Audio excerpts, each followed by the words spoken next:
Primeiro, eu gostaria de dar os parabéns a todos aqui presentes, saudá-los, dizer que é muito, muito gratificante poder participar pela primeira vez desse evento, que eu acho da maior relevância. Nós temos muito a celebrar, mas também muitas preocupações e muitos problemas a serem equacionados. Eu acho que o caminho da discussão é sempre o melhor caminho, né? Hoje, nós temos aproximadamente 17 milhões de pessoas com deficiência no Brasil, conforme dados do IBGE, mas desse total, nós temos uma parcela muito pequena da população que está dentro do regime formal de trabalho, né? De um estoque de 47 milhões de trabalhadores formais, apenas cerca de 523 mil são pessoas com deficiência. Embora nós tenhamos tido, entre os anos de 2010 e 2019, 71% de aumento nessa participação, que foi praticamente 10 vezes mais do que o aumento do estoque no trabalho, apenas durante a pandemia houve uma queda de 5,4% nesse total. No período da pandemia, registrou-se a redução de 28.400 empregos para pessoas com deficiência, ao passo que houve um aumento no total de empregos para pessoas sem deficiência, o que mostra que as pessoas com deficiência foram mais prejudicadas durante a pandemia do que os demais participantes do mercado de trabalho. Com dados da RAIS de 2019 e da PNS de 2019, 70% das pessoas ocupadas, das pessoas sem deficiência no mercado de trabalho, tinham uma ocupação. E, ao mesmo tempo, somente 43,9% das pessoas com alguma deficiência tinham também uma ocupação, o que mostra que há um descasamento grande e um desafio muito grande para todos nós, né? Hoje você tem, por outro lado, ações muito positivas. Na rede Cine, a taxa de sucesso da recolocação profissional das pessoas com deficiência, ela é muito, muito maior. Nós temos uma taxa de 17%, 16,9%, né, de pessoas com deficiência recolocadas pelo Cine, enquanto que nós temos nas pessoas sem deficiência uma taxa de 3%. Então, a rede Cine tem se mostrado um caminho muito vitorioso para a recolocação profissional das pessoas com deficiência, e isso nos orgulha muito. É um resultado que merece ser celebrado, porque é uma ação positiva, né? E, nesse contexto, o destaque está para os estados do Ceará, Paraná e Mato Grosso do Sul. O Ceará, destacadamente, 46% das pessoas com deficiência que buscam uma vaga no Cine conseguem. No Paraná, 28,4%, e no Mato Grosso do Sul, 27,5%. São os nossos campeões de recolocação profissional para as pessoas com deficiência, e vai aqui os nossos parabéns pelo trabalho bem feito dessas equipes da Rede Cine. Enfim, no dia a dia, a gente percebe que alguns setores empregam mais pessoas com deficiência. O setor de serviços é o primeiro, a indústria e o comércio seguindo.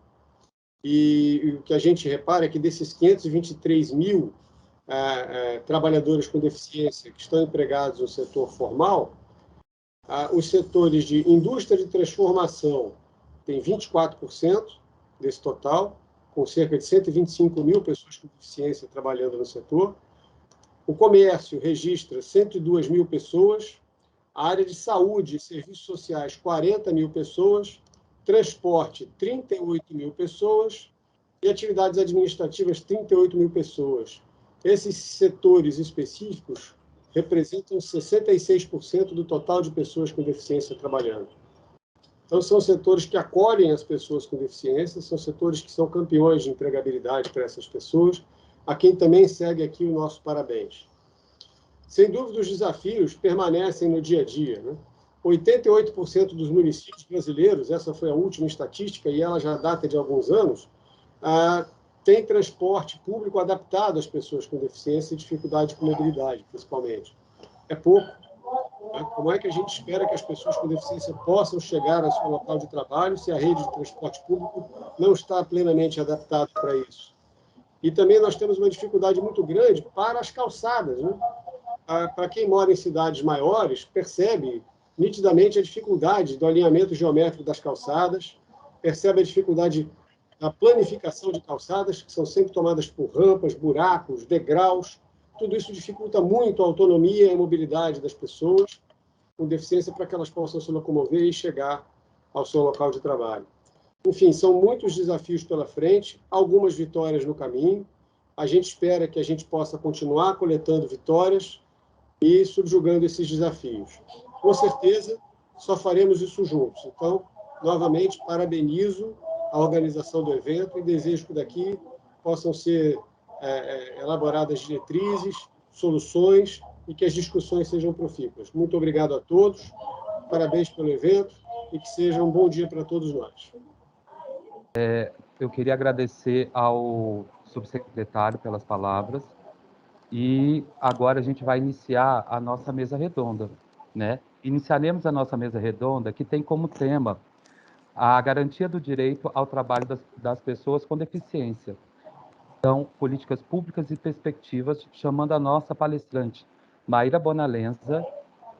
A Maíra, ela é estatística e matemática, mestre em estudos populacionais e pesquisas sociais pela Escola Nacional de Ciência e Estatística, foi coordenadora geral de dados e informações de pessoas com deficiência no Ministério da Mulher, Família e Direitos Humanos.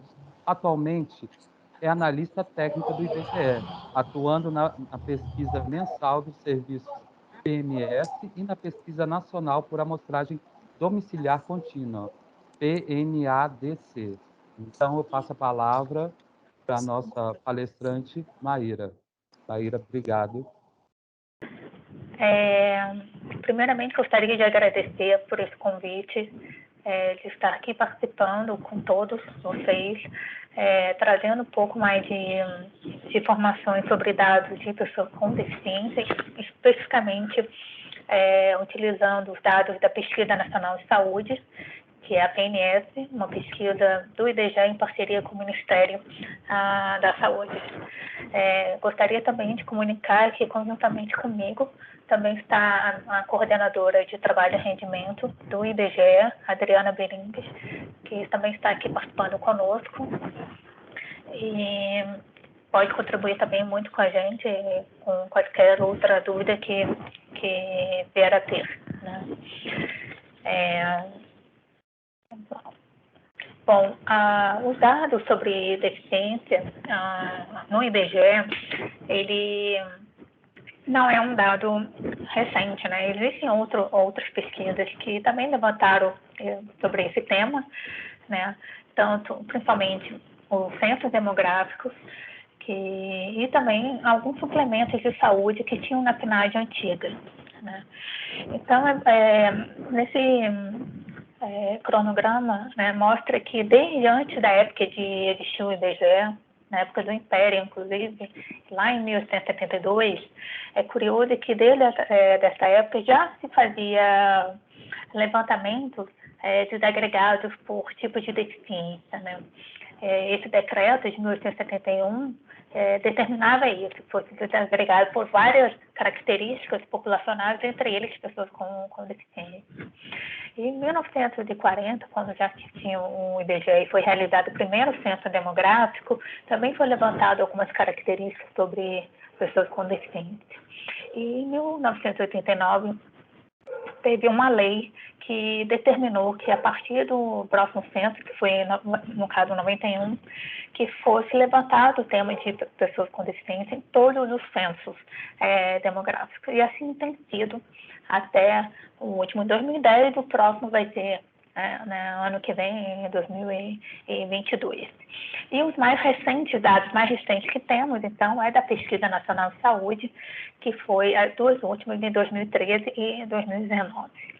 Então, eu trago esse mapa não somente para para ajudar aqueles que queiram fazer um backup, né, de uma retrospectiva dos dados de pessoas com deficiência, mas que também entendo que por todos esses anos passaram por as pesquisas passaram por uma série de mudanças metodológicas e conceituais, né, sobre pessoas com deficiência, né, sempre evoluindo, sempre tentando alinhar e captar o conceito de uma forma mais clara, né, e melhor.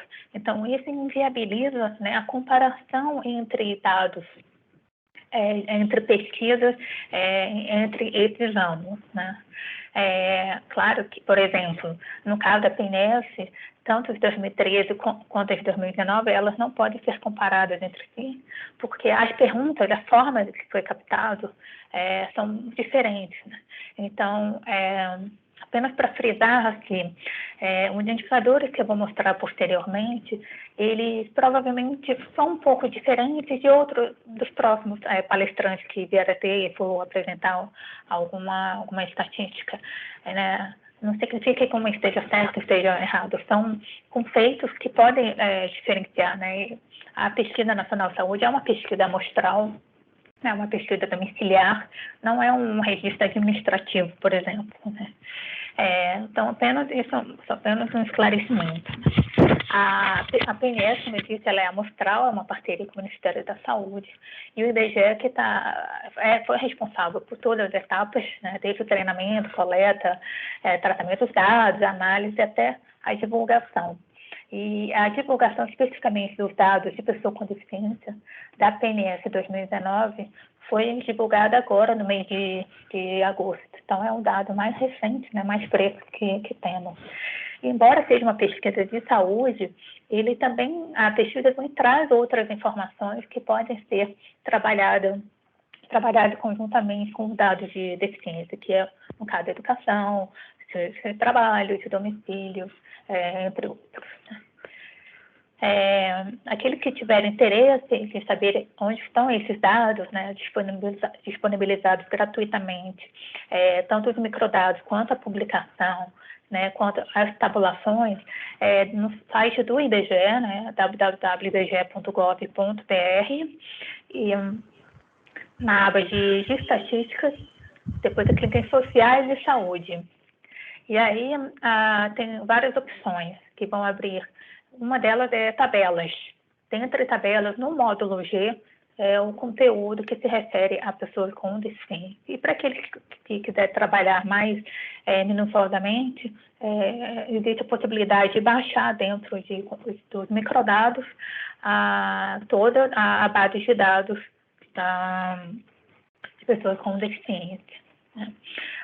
O questionário da PNS, no bloco de pessoas com deficiência, segue algumas orientações, né? Segue uma padronização, um norte, digamos assim, segue umas orientações que são propostas pelo grupo de Washington para a estatística de pessoas com deficiência, no sentido que haja uma padronização desse questionário para que os dados aqui do Brasil sejam comparáveis com outros países, né? Então, esses conceitos que foram trabalhados, as perguntas, tudo isso estão de acordo com o conceito de que é a pessoa com deficiência, que está tanto na Convenção sobre o Direito de Pessoa com Deficiência, quanto na LBI e também na CIF. Então, o IBGE segue essas orientações, né? E posteriormente vou apresentar um questionário, uma parte do questionário. Então, quem é considerado pessoa com deficiência nos indicadores que foram divulgados da pesquisa da PNS? Então, todas aquelas pessoas que responderam no questionário que tinham muita dificuldade ou que não conseguiam de modo algum algumas das suas funções, sejam elas auditivas, visuais, motoras e mentais. Então, se a pessoa, o morador, né, respondeu que tem pelo menos um desse grau de dificuldade, foi considerado pessoa com deficiência. Isso significa que aqueles que responderam que tinha alguma dificuldade, ou seja, um grau de severidade bem menor, não foi entrado no indicador de pessoas com deficiência. Porém, essa informação conta nos microdados, a fim que sejam feitas outras políticas públicas que são necessárias também para esse grupo. Então, a Pesquisa Nacional de Saúde, essa é uma parte do questionário, ele, além de perguntar o grau de dificuldade, também foi perguntado se usavam algum aparelho de auxílio, se esse aparelho foi obtido pelo SUS, se sabia utilizar a Libras, a língua brasileira de sinais, e também se fazia algum tipo de reabilitação. Então, essa é a definição de pessoa com deficiência que eu já apresentei para todos.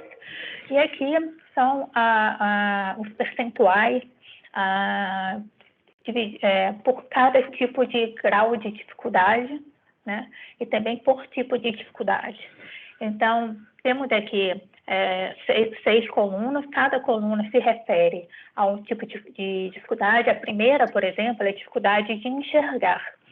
Então, temos na coluna, pintadinho de verde claro, o percentual de pessoas com deficiência visual, ou seja, 3,3%. Desculpa, alguém me fez alguma pergunta? Eu ouvi um barulho, mas... Não, né? Tá bem, então, voltando aqui, 3,3% das pessoas disseram que tinha muita dificuldade para enxergar, e 0,1% disseram que não conseguiam enxergar de modo algum. Então, de forma análoga, eu tenho esses percentuais para todos os outros tipos de deficiência. Em termos de idade das pessoas com deficiência, esse gráfico mostra por grupos etários o que mostra que, à medida que avança, né, esse grupo de idade, avança a idade, maior é o percentual de pessoas com deficiência, né? Então, cerca de quase metade da população com deficiência era uma população com 60 anos ou mais de idade. Isso mostra uma população idosa, né? Que é de esperar, uma vez que é no envelhecimento que há perdas de acuidade auditiva, visual, motora ou mental, né? Mas é importante ver que também há crianças, né, que representam esse grupo de pessoas com deficiência.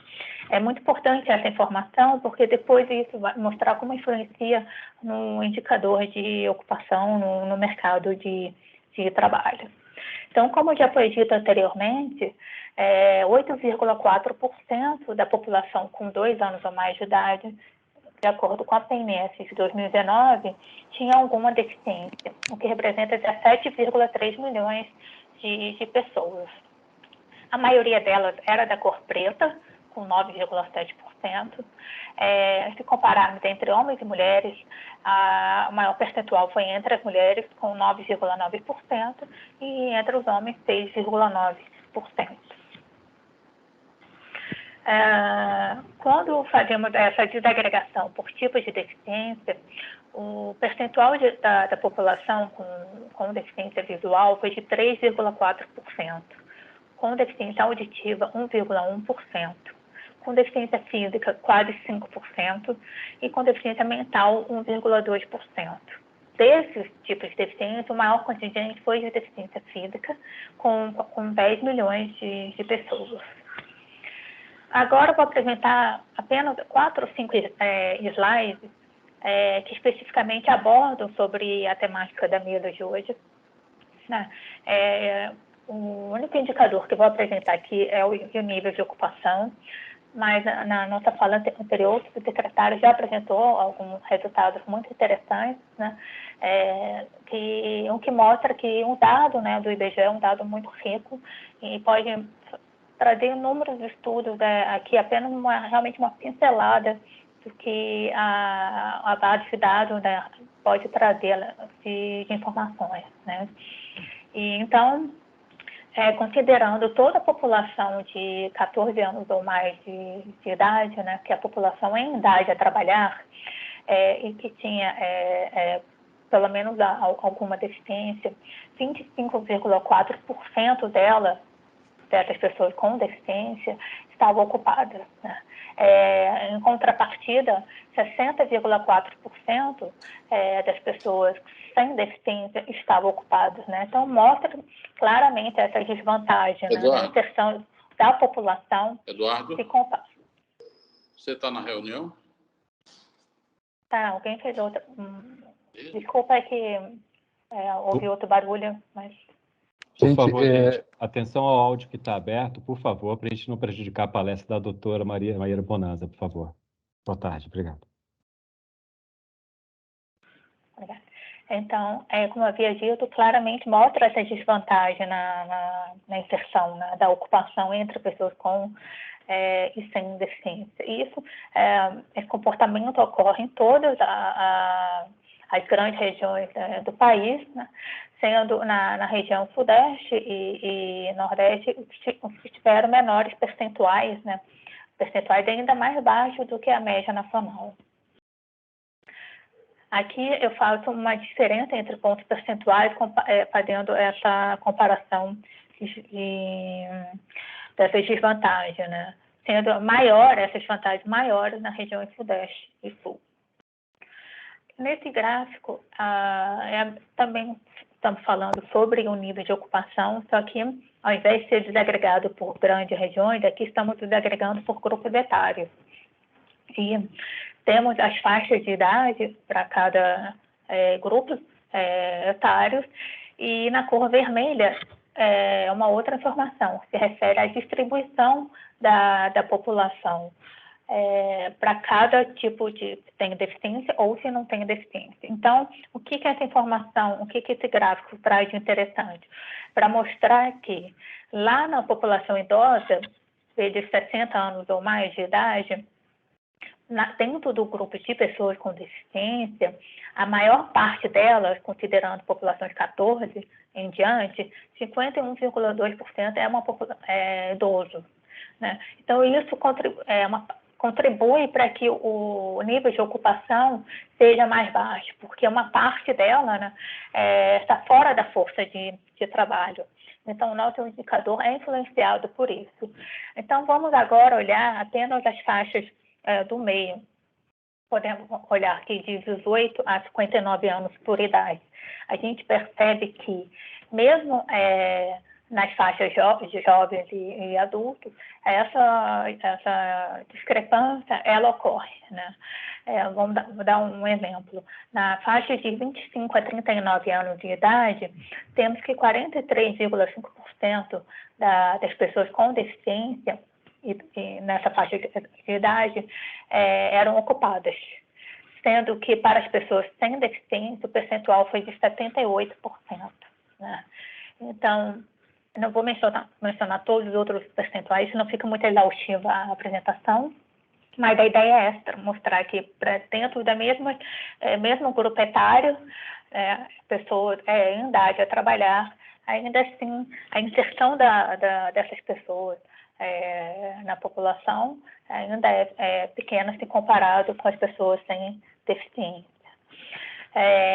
Esse gráfico mostra o nível de ocupação por tipo de deficiência e o que traz que a deficiência visual e auditiva são os tipos de deficiência que tiveram maior inserção na ocupação se comparado com a deficiência física e principalmente com a deficiência mental, que ficou em maior desvantagem se comparado com demais pessoas com outras deficiências. Desagregando por sexo, percebemos que tanto para as pessoas com e sem deficiência existe essa questão de diferença entre homens e mulheres na ocupação, né? Especificamente para pessoas com deficiência, 21,5% das mulheres com deficiência estavam ocupadas, enquanto para os homens esse percentual foi de 31,6%. Esse gráfico ele é muito interessante, é o último gráfico que eu vou trazer hoje para nosso bate-papo, mostrar que o nível de ocupação das pessoas com e sem deficiência por níveis de escolaridade. Então, meu objetivo com esse gráfico é mostrar que pessoas com o mesmo nível de escolaridade, a inserção dela na ocupação se difere pelo fato de ter ou não ter uma deficiência. Então, pessoas, por exemplo, com um nível superior e que tinham deficiência, 46,5% delas estavam ocupadas, enquanto quase 80% das pessoas sem deficiência com nível superior estavam ocupadas. Né? Esse desnível, desnível entre pessoas com e sem deficiência ocorre para todos os níveis de escolaridade. Né? Eu gosto muito de frisar especificamente para o nível superior. As pessoas já têm faculdade, já têm o mestrado e o doutorado e ainda assim não têm a mesma ou uma inserção equivalente, né? Se comparado às pessoas sem deficiência. Então, antes de eu finalizar a minha apresentação, eu deixo aqui o meu contato, meu e-mail, que é Maíra, sem acento, maira.lenze@ibge.gov.br. E antes de eu finalizar, me pediram que eu falasse um pouco sobre, bem resumidamente, para não tomar meu tempo, eu estou cronometrando aqui, então não sei quem ainda está dentro do tempo, sobre o meu ingresso no mercado de trabalho. Eu nasci surda, não tenho diagnóstico do motivo da minha surdez, porém fui diagnosticada bem pequenininha e desde esse diagnóstico comecei a ter um trabalho intenso de reabilitação auditiva e o uso de próteses auditivas, né? Sempre estudei em escolas regulares, infelizmente nunca tive nenhuma adaptação, era uma escola inclusiva, né? Existia uma certa preocupação comigo e tal, mas não existiam grandes adaptações, né? A dificuldade realmente vir a ter já na faculdade, quando fui estudar matemática e estatística na Universidade de Brasília, na UNB, e aí sim foram muitos os desafios, foi muito difícil, né? E nesse mesmo período, não foi dito no início, mas eu também fiz a Faculdade de Letras Libras, que é a Faculdade de Letras da Língua Brasileira e de Sinais, que foi uma grande alegria, foi uma das melhores decisões que eu fiz na minha vida, ter cursado esse curso, que me trouxe muitos enriquecimentos, né, muitas vantagens. Mas, especificamente, vamos falar de mercado de trabalho, eu me recordo claramente que, na época que eu tinha que fazer estágio, procurar estágio na área de estatística, me convidavam para eu participar de alguns órgãos. Um dos órgãos que me convidou foi o IPEA, que aí eu tive uma experiência brilhante lá, né? E fui chamada por questão de mérito acadêmico, né? Mas, quando eu fui tentar pleitear outros estágios, que passava por processos seletivos, eu era negada, assim, quase em todos os estágios, porque eu não conseguia acompanhar as instruções, eu não conseguia perceber, né, durante o teste, tinha às vezes muitas pegadinhas, muitas malícias, que é muito comum pessoas com deficiência auditiva ficarem para trás, não terem essa percepção, né, muito rápida, como os ouvintes costumam ter, né? E muitas das vezes me perguntavam qual era o meu grau de perda e eu tinha que apresentar um laudo médico e audiometria, e ele falava, não, mas a gente não procura pessoas com esse grau de surdez, a gente procura pessoas com grau de surdez leve. Então, não vou mencionar os órgãos aqui, né, mas foram algumas entrevistas, até que uma multinacional que eu fiz o processo seletivo, ele foi totalmente adaptado, ou seja, procurar saber de que maneira que eu conseguia participar, né, e ser competitiva tanto quanto os outros, e aí eu fui aprovada, fiquei lá um tempo e tudo mais, né.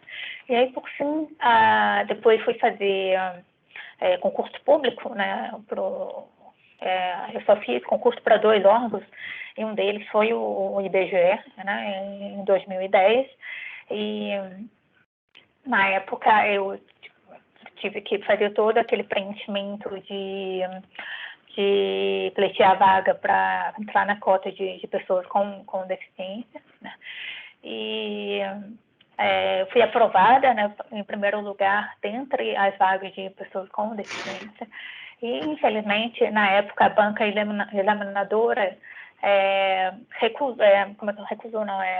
me desclassificou do processo todo seletivo por conta de alegar que eu não era apta a exercer meu trabalho de estatística, né, dizendo que a perícia médica, junto com o grupo, né, lá da banca examinadora, disseram que pelo laudo era incompatível que eu tivesse todas aquelas atribuições que é necessário para as pessoas que trabalham com estatística. Então, eu tive que entrar com processo judicial e tudo mais. Enfim, por que eu estou contando essa história?